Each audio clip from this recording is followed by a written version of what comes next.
केही छैन है केही चलाउनु भएन होइन त अब सुरुमा हामीले ध्यान दिनुपर्ने कुरा भनेको चाहिँ के हो भन्दाखेरि होइन यो भनेको चाहिँ हाम्रो ह्यान्डल हो होइन त्यसको काम चाहिँ के भन्दाखेरि बाइकले दायाँ बायाँ नदिनु वा जान दिनु होइन जस्तै हामी जतापट्टि जानु पऱ्यो त्यतै मोड्नु पऱ्यो जस्तै दाहिने मोड्नु भयो भने दाहिने जान्छ त्यो जानु पर्यो देब्रे मोड्नु भयो भने जानु पऱ्यो भने देब्रे मोड्नु पऱ्यो ल घुमाउनुहोस् त घुमाएर हिँड्नु त्यो जान्दैन होइन अझै यता घुमाउनु यसलाई चाहिँ सुरुमा सिधै पार्छ ठिक छ यो कन्डिसन छ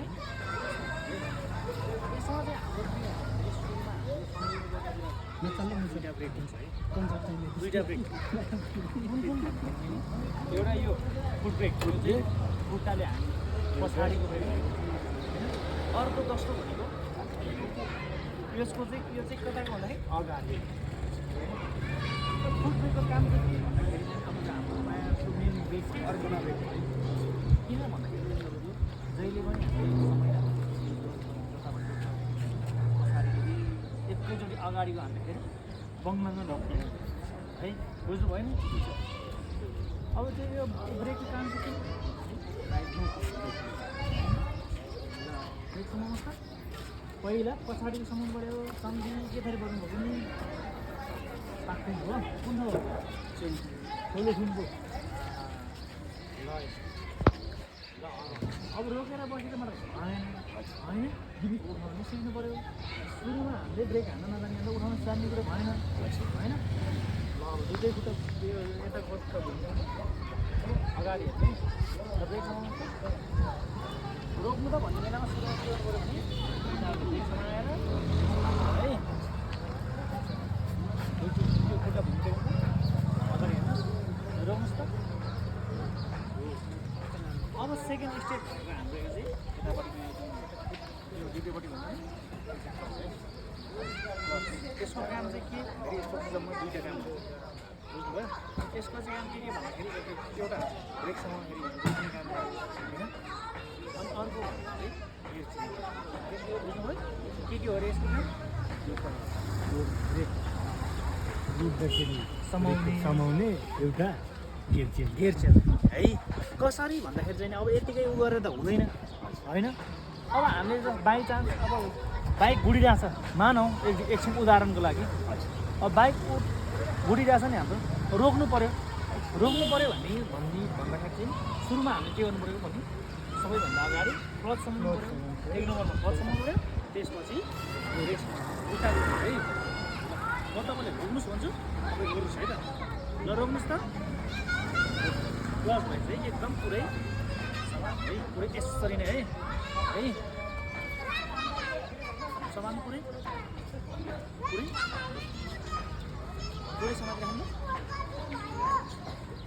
अब यो क्लच समाएर रोकेर बस्नु पऱ्यो होइन उठाउनु जान्नु पऱ्यो उठाउनुको लागि चाहिँ के गर्नु पऱ्यो भन्दाखेरि चाहिँ हामीले सुरुमा ध्यान दिनुपर्ने कुरा भनेको ध्यान दिनुपर्छ है अब यसको चाहिँ बिस्तारै के गर्नु पऱ्यो भन्दाखेरि तपाईँले सुरुमा खुट्टाको ब्रेक छोड्नु होइन बिस्तारै यसलाई छोडेर जति सक्दो बिस्तारै यस्तो चाहिँ सकेसम्म 3 स्टेप गरेर छोड्ने है कसरी भन्दाखेरि चाहिँ यहाँ छ है जस्तै पुरै समाउनु त पुरै समाउनु एक स्टेप भन्यो भने यति छोड्नु एक स्टेप यति मात्रै छोड्नु पऱ्यो है एक स्टेप छोड्नु त भन्यो भने यति मात्रै छोड्नु पऱ्यो होइन 2 स्टेप छोड्नु भन्दाखेरि यति मात्रै छोड्नु पऱ्यो है यतिमा चाहिँ हाम्रो बाइक हिँड्न खोज्छ होइन हिँडिसकेपछि चाहिँ पुरै छोड्ने है बुझ्नु भइरहेको नि अब के गर्नुपर्छ अरे हामीले सुरुमा बाइक रोक्ने बेलामा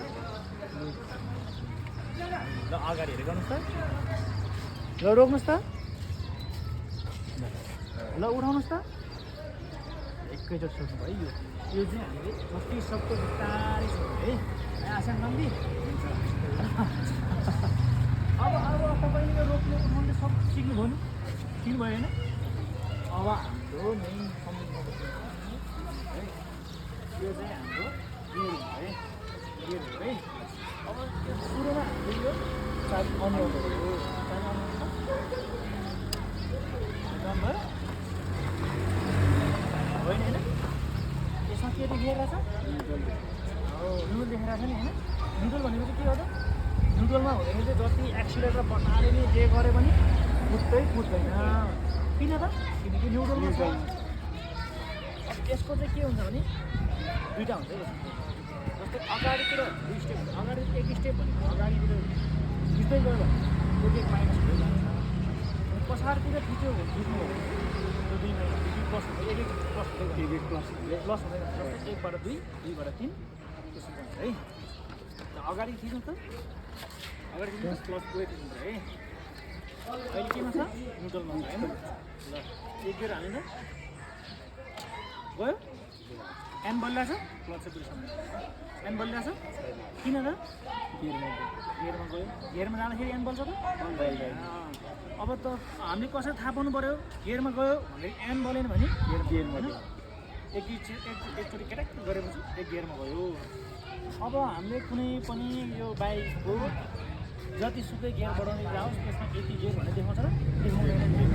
हामीले चाहिँ माइन्डमा चाहिँ यति राख्नु पऱ्यो। जस्तै न्युट्रलबाट एकचोटि पछाडि खिच्यो भने 1 गियर गयो, 2 चोटि खिच्यो भने 2 गियर गयो, 3 चोटि खिच्यो भने 3 गियर गयो, हो कि होइन? 4 चोटि खिच्यो भने 4 गियर गयो। त्यसरी बुझ्नु पऱ्यो है। र पछाडि खिचेर अन्त अहिले कतिमा छ? 1 मा थियो, 2 मा गयो, है फेरि दिनुहोस् त, 3 मा गयो, 3 मा गयो, अब फेरि दिनुहोस् त,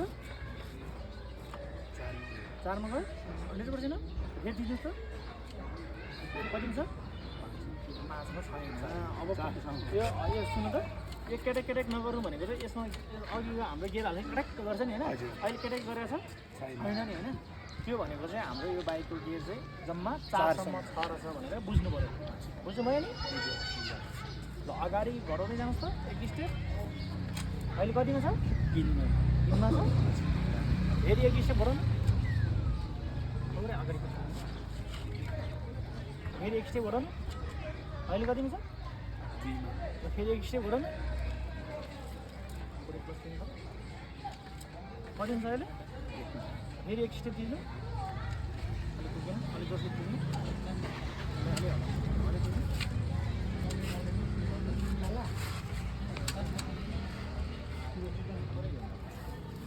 अगाडि थोरै चलाएको अब दाजु त के हो डराएर हो क्या खुट्टा काटिराख त फेरि अगाडि